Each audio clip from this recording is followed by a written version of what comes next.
Everyone, Steve Kozlowski, Century 21.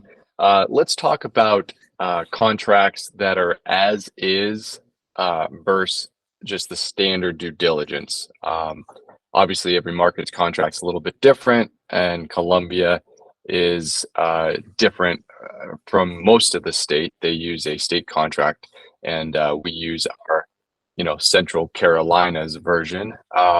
But basically, let me break down what standard due diligence is, which is kind of the default way of doing business, and then as is, and what that really means, just kind of in layman's terms. So, um, standard due diligence, it's you're going to have your, let's say, certain period of time, which defaults to 10 business days.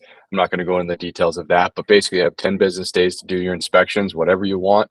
And if you see anything you don't want, you can bring that to the seller's attention, and it is at the negotiation point at that time whether a seller and buyer can agree on what needs to be fixed.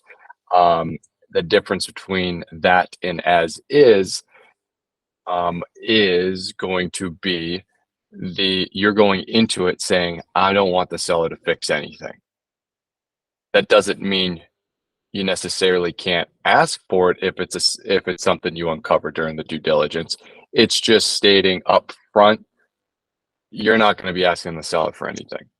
Obviously, everything is negotiated, and more times than not, even with as is, if something does come up pretty big, it does get brought to their attention during due diligence. Obviously, there's different language within each contract of when you got to inform the seller. That's why you get with the experienced and agent that actually knows what they're doing to make sure you follow those timelines so you're protected. But that kind of give you a little gist of the difference between as is and just the regular standard due diligence, and what that means for a buyer and a seller.